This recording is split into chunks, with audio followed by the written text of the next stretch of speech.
आधार पर उसकी व्याख्या की जाती है। अगर मनोविज्ञान को वैज्ञानिक आधार पर परखा जाएगा तो वो मनोविज्ञान वैज्ञानिक होगा।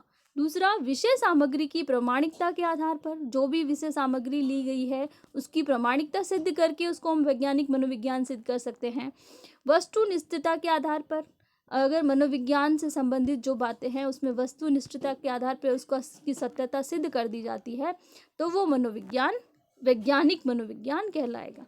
भविष्यवाणी की योग्यता के आधार पर, नियमों की सार्वभौमिकता के आधार पर। तो भविष्यवाणी, किसी भी तरीके की भविष्यवाणी की जाती है। जैसे अगर हम कोई साइंस का या वैज्ञानिक कोई प्रयोग देखें तो उसमें क्या होता है, पहले सिद्धांत बनाया जाता है और सिद्धांत बनाने के बाद उसको सिद्ध किया जाता है। तो पहले वो सिर्फ कॉपी या कागज़ पे लिखा जाता है नियम या सिद्धांत, फिर उसको प्रायोगिक रूप में प्रयोग किया जाता है और फिर नियम और आंकड़े के आधार पर उसको सिद्ध किया जाता है, तो वो एक वैज्ञानिक प्रमाण होता है। तो वैसे ही मनोविज्ञान को वैज्ञानिक नियमों के आधार पर प्रस्तुत किया जाएगा तो वो वैज्ञानिक मनोविज्ञान होगा। तीसरा प्रश्न है, मनोविज्ञान के विकास का संक्षिप्त रूप प्रस्तुत कीजिए।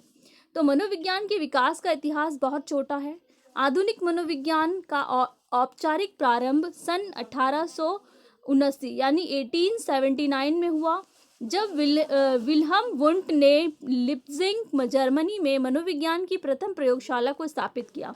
एक अमेरिकी मनोवैज्ञानिक विलियम जेम्स, जिन्होंने कैम्ब्रिज मसाचुसेट्स में एक प्रयोगशाला की स्थापना लिप्जिंग की प्रयोगशाला के कुछ ही समय पश्चात की थी, ने मानव मन के अध्ययन के लिए प्रकारवादी उपागम को विकसित किया। विलियम जेम्स का मानना था कि मन की संरचना पर ध्यान देने के बजाय मनोविज्ञान को इस बात का अध्ययन करना चाहिए कि मन क्या करता है तथा व्यवहार लोगों को अपने वातावरण से निपटने के लिए किस प्रकार कार्य करता है।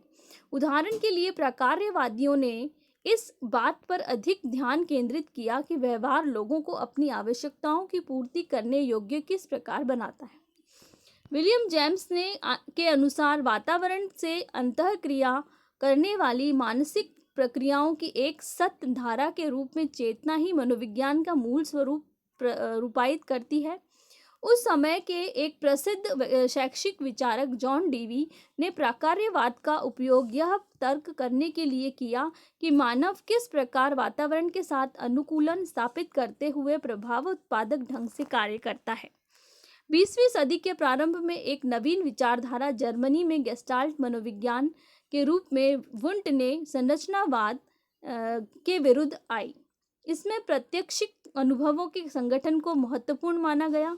मन के अवयवों पर ध्यान न देकर गेस्टाल्टवादियों ने यह तर्क दिया कि जब हम दुनिया को देखते हैं तो हमारा प्रत्यक्षिक अनुभव प्रत्यक्षण के अवयवों के समस्त योग से अधिक होता है।